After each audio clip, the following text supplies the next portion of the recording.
Foster4, your local council in Cheshire and Merseyside, are bringing you an exciting new podcast series. Join us as we chat all things fostering with some of Cheshire and Merseyside's most experienced and knowledgeable foster carers. We'll be covering topics relating to fostering, from making that first step to what it looks like after 40 years. We'll have interviews with people in our fostering community and young people who want to share their experiences with you. We hope listening gives you an insight into the amazing role of fostering and why fostering for your local authority will be helping children in your local community. This podcast has been funded by UK Government. Hi, so welcome to the Foster4 podcasts. I'm just going to do some introductions as we always do. I'm Laura. I'm the Recruitment and Marketing Manager at the Foster4 Hub. Do you want to introduce yourself today? Hi, I'm Rachel Daintree. I'm a team manager in the fostering service for Knowsley Council. I'm one of two managers in the fostering service in Knowsley, and I manage the support and supervision foster carers team. Ah, great. So today's topic will be right on point for you then. So what I wanted to talk to you about was when I am a newly approved carer, because again, you don't know until you're actually there, do you, what to expect. So if we go into just, the support that I can receive, or basically what does it look like when I am approved? So I've gone through all my assessment process. I've just been to panel. They've told me it's a positive recommendation. It just has to go to the ADM, which is the agency decision maker, to finalise it. And that has just come through, and I am now just sitting and waiting for my first placement. What is going on in the background there? What would happen next for me? Yes, so what would happen is you would be allocated a supervising social worker from your fostering team, and they would make contact with you and come out and arrange to do a visit just to meet you and to go through your induction. Obviously, with the different local authorities, the processes might vary slightly differently between the authorities, but you may have a foster carer handbook or an induction pack, and they would go through that with you and make sure that you kind of knew all of what you need to know. You've got relevant contact details for everybody should you need them. You know about our policies and procedures, and all of that will be in your induction pack. How long would I expect them to be from that ADM coming through to actually having a supervising social worker allocated to me? Is it instant, or is there sometimes a delay? No, it should be instant. You should get that supervising social worker straight away, because that's ensuring you've got that support from day one. Oh, so which is the main thing that we want. Allocated it, yeah. Right. And how long would that induction usually take? Is there a certain length of time, or is there anything that they'd need to go over? So I wouldn't say that there was a certain length of time. It may differ depending on how many questions that you've got and things like that. But it's not just a one-off visit. We would just keep in contact with you. So obviously we'd go through everything with you, and then you may find after your social worker's left, you've got some questions, and we're there at the end of the phone. Right. If you need another visit to go through things a little bit more detail, we'd be happy to do that and come back out. So you're not left on your own. So if my supervising social worker wasn't there, there's somebody else that I could speak to as well, is there? Or have I always got to go to my supervising social worker? So your supervising social worker is always your first point of call, but obviously your worker may be off work, they may be on holiday a particular time. So every local authority we work with has a duty system, so you would always be able to speak to another social worker within the team if you needed support and your worker was not in work on that day. Oh, and that's from day one? That's from day one. Yeah. Oh, great. That's really, really good. So if I have just had my induction, how long is it usually before? Is there a certain length of time I've got to go before I get a call to say a child's coming to stay with me? Or does it have to be, is it instant? Am I going to have somebody at my door straight away? Does it?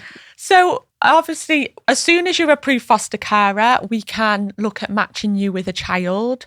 Obviously, we work with our foster carer. So some people may say, they're not completely ready to begin with, or they may want to look after a child for a shorter period of time. Some of our newly approved foster carers may say they want to kind of start off with part-time fostering, for example, where the child may just come for the weekend if they needed a break for whatever reason.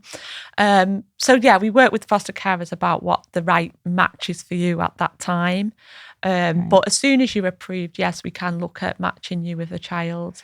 Oh, perhaps. So what would happen? So the very first call that I'm getting, what am I expecting to have? Would it just be, right, you're a foster care, I've had my induction, and the next thing I'm getting a phone call to say 5 minutes, I'm going to be at your door and we've got, this child with you, or, what is the process behind it? Yeah, so it doesn't happen like that. So when we have a child that needs a foster family, what we do as a local authority, obviously there are our children within the local authority that we're looking for foster families for. So our children's social work teams, they would give us all of the information about a child. And then what we do as a local authority is we look at our local authority foster carers and look at who could meet that child's needs.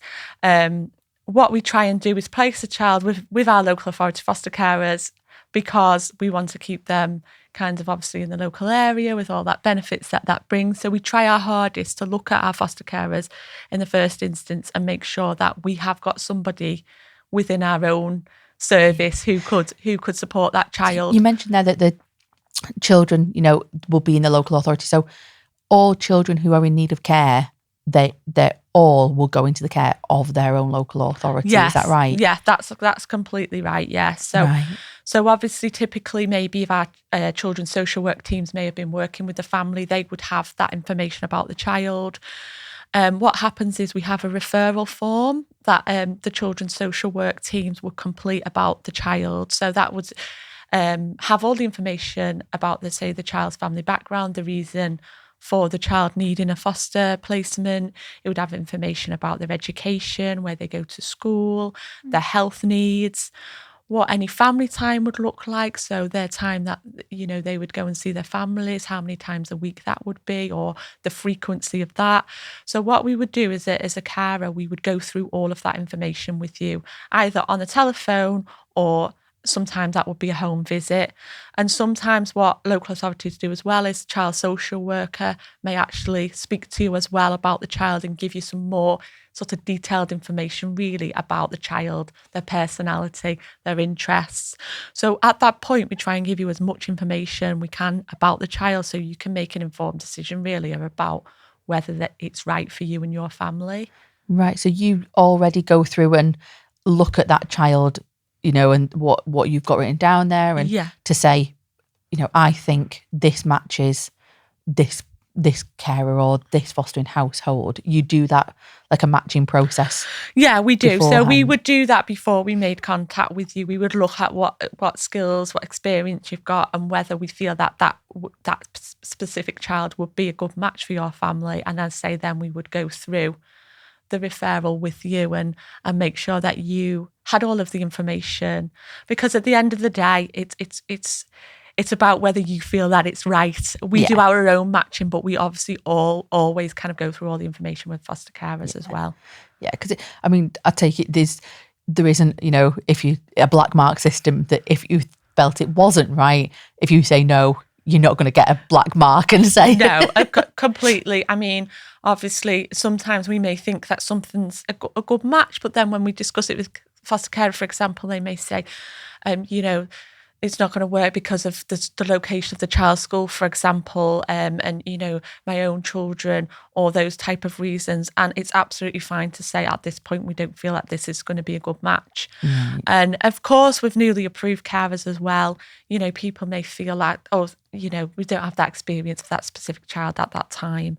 It doesn't mean to say that we're not going to ask you again, as of course not. And we obviously take into consideration your views and what you feel is best for your family at that time. Oh, that's really good, and it's really important, isn't it? Because I think that's what a lot of people don't understand, obviously, when they're doing their research, is that obviously the local authority have that luxury really of being able to know their carers, know the children, know the children's social workers, don't they? So that they can make that match. So you're not pressured into just caring for a child because we've said we think that this would work for you, or just because we've got a call and it's coming in.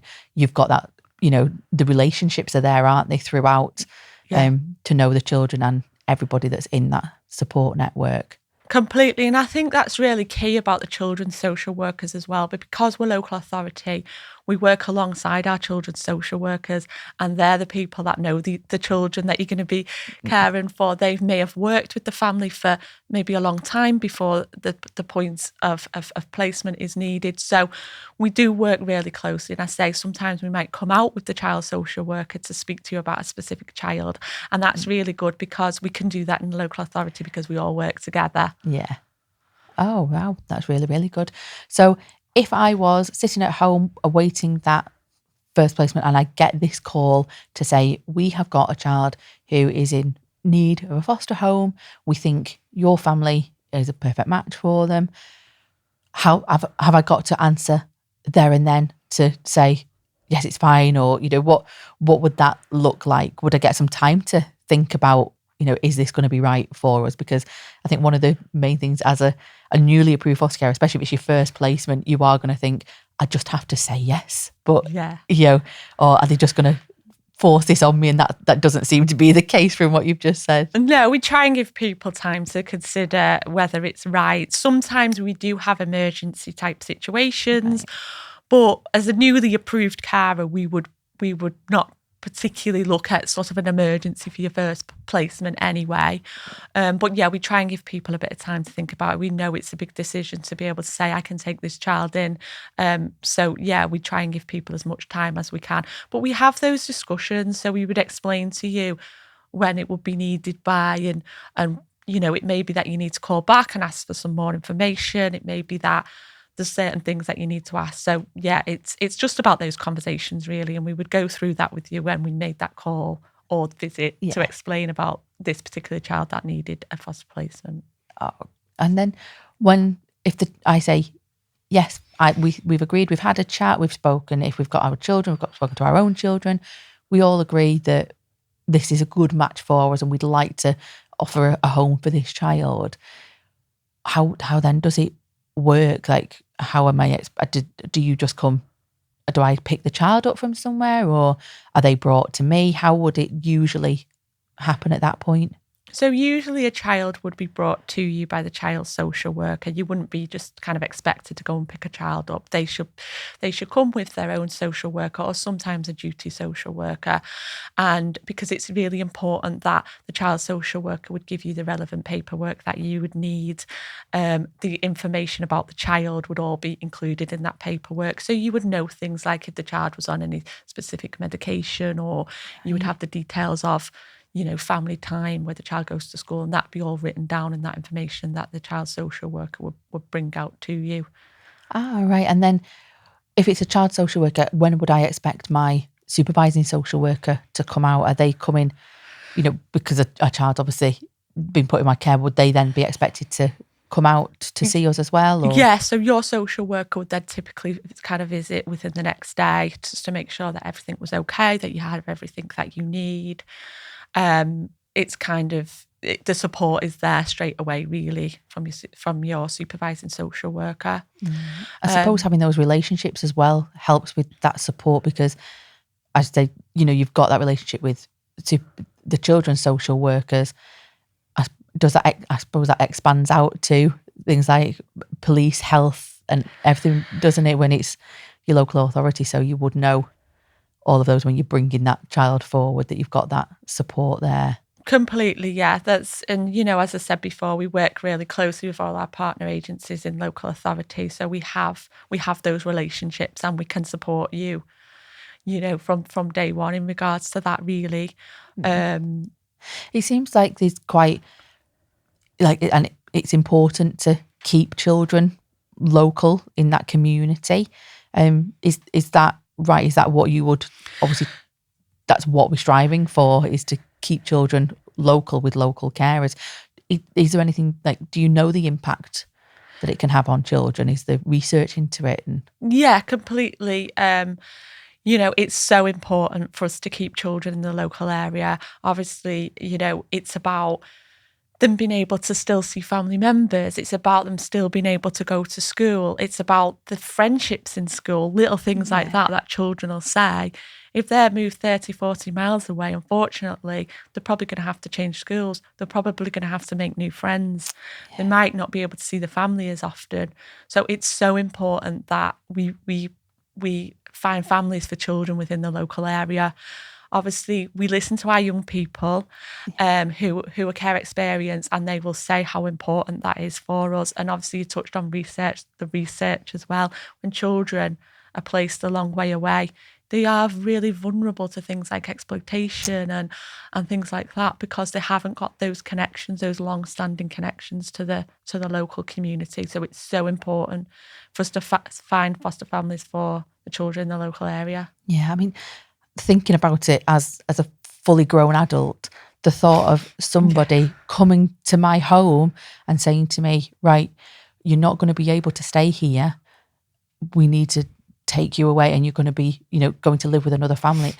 As an adult, that is one of the most scariest things that you can think of. I'm going to be taken to a home that, especially if it's so far away, even local, that's really scary, isn't it? So imagine if someone said, we're taking you into another town, and then you're going to have, if you are able to stay in your school, an hour's commute or all of those things. I suppose that's another thing being local, actually, while we're talking about that, is what if I was doing a school run and my car broke down? Like, would the local authority help me, or would other carers be able to step in? How would that work? Yeah, we would look at the first instance, how we would support you with that, and sometimes we do have close networks of foster carers who may be able to help out in those situations, or other ways that we could look at supporting you. So what I'd just stress is you're not on your own. You pick up the phone to your worker and you say, your supervisor social worker, and you would say, I'm having this difficulty, I need some support, and we would look at how we could support you with that. You know that's going to be there very soon, because it is all in your area, isn't it? It's in your local authority. Yes, completely. And that's the benefit, isn't it? Your supervising social worker shouldn't be too far away geographically. We can pop out. Sometimes foster carers may just need a bit of support. They're having a difficult day. They may say, is it possible to have a visit kind of earlier than planned? And we can pop out and do that. And that support is there for you should you need it. Oh, great. So if my supervising social worker was away, so I'm newly approved, I've just accepted my first child to come and live with us as a family, and it's come at a time when my supervising social worker has, gone on leave for whatever reason that might be, and I feel like I need to speak to somebody, maybe just for a bit of reassurance, or to make sure that I feel like, am I doing this correctly? Or would I then just be able to contact yourselves, or how would that work? Yeah, so all of our local authorities have what we call a duty system. So there's always a social worker who is available in the team for any carers that may need support and their own worker is not in work. So yeah, you would be able to pick up the phone, you would be able to speak to a social worker in the team, and they would talk to you, they would support you, they could come out and do a visit if it was needed. So there's always somebody there if your own worker is not in. Oh, and is that 24/7? There's somebody there on the phone? So obviously out of hours, so out of court office hours, all of the local authorities have an emergency duty system. So that would be obviously telephone based, but again, if needed, they could come out and do a visit. So that would be evenings and weekends. And that is more for your emergencies and things, but some carers sometimes may contact them for advice if they need it on a particular issue. So say if there was a behaviour issue or a medical issue or something like that, then that support is there for you out of hours as well. Wow. All the local authorities now in Foster 4 as well, they've all got Mockingbird as well, haven't they? And I know we are going to be speaking about Mockingbird, but that in itself is another support network, isn't it? Yes, completely. And those carers that are in the Mockingbird hubs, they support each other kind of informally. They can pick up the phone to each other, they can support each other. And obviously the buddy system as well we have. So foster carers can access support via the buddies should they need it as well. Wow. What I didn't ask was, and now I'm thinking about it, how do you know if that I have got, I've got a spare room, that I've not already got a child in placement? Or when you're doing that matching process, how do you know that what you're thinking of is matching me? Is there is there somewhere, am I listed somewhere, or, have you got a file on me? How does it work? So all local authorities have got a foster carer register, which will be up to Right. date in terms of, your kinds of, whether you had a spare room, a vacancy, we have that up to date.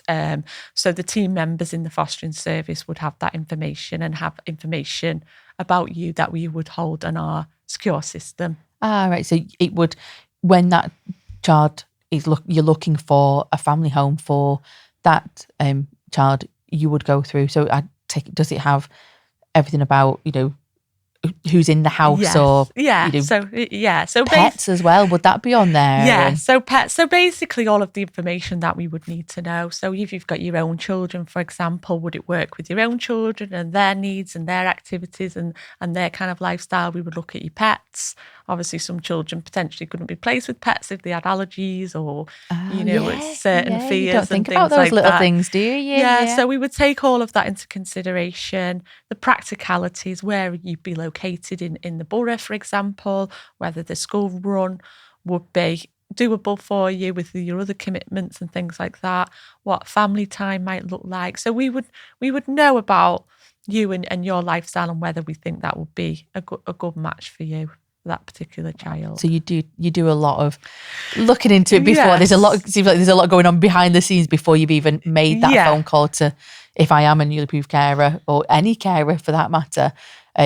You've already done a lot of work, haven't you, in the background before you're giving me that call? Yeah, we do. We go through kind of everything really, and your interests and things like that, and so that's even taken into account what your interests are. Yeah. So obviously, sometimes we might think, oh, this child is particular active. They're really into the football or things like that, and we may know actually this carer, is got similar interests, similar personality. They're going to be a really good match. So we consider everything really in the matching process. Yeah, it's a really deep process that's going on in the background there.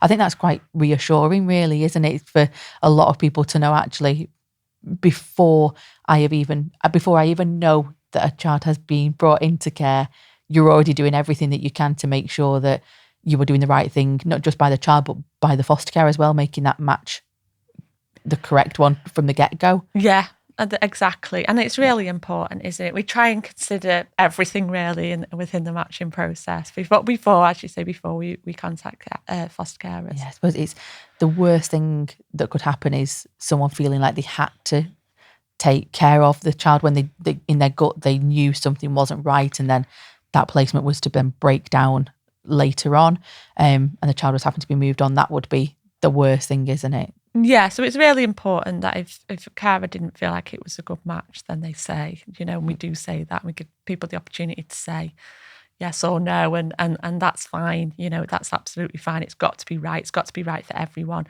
to make sure it's the best family we can get for this child that needs a home.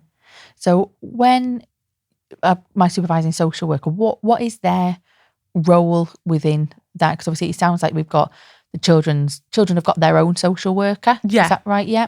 And then I, as a foster carer, would have my own supervising social worker. How often would I expect to see that supervising social worker? Is there a set time, or is it just as and when? Yeah, so every local authority have their own kind of policies on visit and on how often you would be visited. Typically, it's more often within the first year of approval because we recognise foster carers need that little bit of extra support. And then typically it would kind of be around 6 weekly visits kind of as a minimum. But we say that's as a minimum. Sometimes people may want the social worker to come out a little bit more often, I say particularly in the first kind of year of approval. So yeah, your supervising social worker is there to support you first and foremost. Obviously the child has their own social worker, and your supervising social worker is there to support you, is there to make sure that you are meeting the needs of the children that you're looking after. So we typically in a visit, what we would do is we would kind of look at where the child's at. We would talk about the health needs. We would talk about their education. We would ask you about family time and how that's going. We would talk about leisure activities. So what you're doing at the weekend with the child. Are they doing any clubs? We would go through all of that. But then the other aspect of the support is about you. Are you okay? How is your own family finding the fostering experience? Do you need any support in any particular areas? So we would give a lot of advice and support within those visits about sort of anything that you may need help and advice on. So it could be a behaviour or a behaviour issue or something that you may just need to talk through. You may need some advice on how to manage things. We look at your training needs. I was just going to say, so when you say things, do you get the training as well? Or it's not just my supervising social worker, you've got training to go on as well that obviously will support you. Yeah, so what we do at the point of approval, we do what we call a personal development plan, and that looks at your training for the year, and it looks at, obviously all the local authorities have sort of what we call mandatory training, so that's all the core training that you complete. But within your supervisory visits with your social worker, there may be other things that come up. So it could be, as I say, a behaviour, or you could ask for some additional training in a certain area. For example, domestic abuse. If the child that you're looking after has come from a home where domestic abuse was a feature, you may say, I would like a little bit more information about how that could have impacted on this child that I'm looking after. So we look at putting you on that relevant training. So they're basically just making sure that you've got all the tools that you need and everything's good. Because I suppose every child's circumstance is different, isn't it? So it might be that you may have cared for, 30 children over your time as a foster carer, but never had, a child that's come from a background of suffering from domestic abuse. So it would be new to you, wouldn't it? And you would need that additional training and that additional support to understand, actually, this is something that I've not had to deal with before. What am I expecting and what should I be doing as a foster carer? Yeah, completely. And this is it. And there's lots and lots of different training opportunities for people for different age groups and for different things. So, for example, if you were looking after an older child and you were concerned about online safety, for example, we would look at if there's training opportunities for you to learn a little bit more about that and in terms of risks around online safety. Or it could be babies and toddlers, and you might say, actually, it's quite a long time since I looked after a baby. I need some more sort of information about kind of the new practices and things like that, or new advice. So I suppose that's changing all the time, isn't it? It doesn't matter if you're a foster carer or not, just a parent. That it does change, doesn't it? All the advice and guidance that's out there. So we have a wide range of courses, and you would look at that with your supervising social worker in your supervision. It should be a very supportive visit, really. Am I expected to, bring anything to those supervisory visits? Would I be having to show you anything, or is there anything that I'm expected to do as a foster carer at those visits to show you this is what I've been doing, basically? Yeah, so obviously all foster carers maintain regular records, and in terms of the local authorities, it may differ in terms of the practice for those. Some authorities have an online portal, some may collect those recordings at the point of supervisory visit. There could be other documentation that you need to share with your supervising social worker about the child, anything important, any documents that you've got. What we always do as well is your supervised visit from your last time, we would share that with you at the visit and make sure that you're happy with what was discussed. And obviously that's signed off by your social worker. So you've got a copy of that for your records. Oh, right. So I get to keep it as well. It's not. Yeah. So it's an official document really then, isn't it? Yeah. That's been undertaken. Yeah, because it's your supervision, and as I say, it's a chance for you to reflect and talk about your experiences as well. And it's important that you've got a record of that. Yeah. Yeah, because actually, I mean, it might be that you revisit something later on in that, isn't it? And you think, actually, I've done this before, and you've got a copy that you can go back to reflect on what happened last time as well. Yeah. Yeah. What other support is there from like the wider community? Is there anything else by being with your local authority that I would expect to receive? Yeah, so all of the local authorities have regular support groups, and it does differ in terms of each local authority, but each local authority do have support groups to attend. Are they mandatory, or is it up to foster carers if they want to go to them or not? Usually it is not mandatory in terms of having to attend, but we do encourage foster carers to attend, particularly sort of obviously newly approved foster carers. Yeah. It's a really good source of support because it's, learning firsthand of other foster carers who are often obviously happy to kind of provide that support and advice. A lot of the local authorities will also run kind of regular activities as well for the foster carers. So that could be kind of celebration events or events for the looked after children, or events for your own birth children as well. Again, that does differ from local authority to local authority, but generally there is regular events that you can attend. On. Yeah. Oh, and I suppose that's a big part of, as you say, support groups. There's people literally down the road from you in the exact same situation and places that you can go to. Everything is in your community, isn't it? That's the main is, thing. yeah. And it should be local to you. And lots of the local authorities have different support groups as well for, people who foster sort of maybe younger children or older children. Right. Some have, different types of groups, but they should be all local to you. And that's really important, isn't it? Because, definitely. you're not going to want to go if it's kind of 30, 40 miles away, are you? if it's kind of 10 minutes down the road or 5 minutes down the road, you're going to go and, have that coffee talk to other carers. And I suppose you'll make more friends there as well, won't you? That'll be, a big part of it as well, that you can build that support network that, you've already gone through at your initial visit and at your assessment. And when you've spoken, you can actually start building on that from accessing those support groups. Completely. We find a lot of foster carers do make those friendships, do provide that support.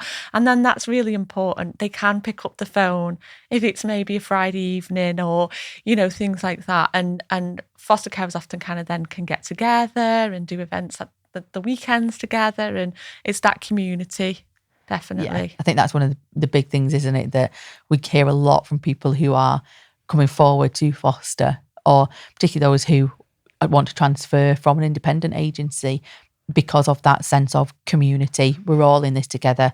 I know we are all local. We're doing what is best for our local children, because I think that's a lot of people don't realise that these things can be going on in the house next door and you're just not aware of it at all. I think that's really, really good. So to me, it sounds like the support that you get is just at every level. Is that you've got lots of different people to talk to. You've got your foster 4 hub, you've got your supervising social worker, you've got your other foster carers, you've got your team managers. It seems like everybody's just one big working family together, aren't they? Yeah, completely. And as I said before, we do work really closely with a child social worker as well. That is so important. And being in the local authority, we can do that. We can come out sometimes and do a joint visit. Yeah. And we do that. You might need that extra support. So, bring the child social worker out and we'll talk to you about maybe this specific issue that you're having, and the child social worker could give you maybe some additional information about the child's background or their experiences. And we can do that quite easily in local authority because we work together. Yeah. And in most instances, we're probably in the same office together. Just shouting across so we can desks just to go each over. other. And it makes those working relationships so much easier. Yeah, that's a big factor, isn't it, to make things run smoothly. Yeah. Oh, well, that's been great. Thank you, Rachel. I think, is there anything that we've missed or anything that you'd, want to say about the support? Are you happy with everything that we've covered? Yeah, I'm happy for everything that's been covered. Yeah. Yeah. Fab. Well, thank you very much for today. Speak Thank to you again. you.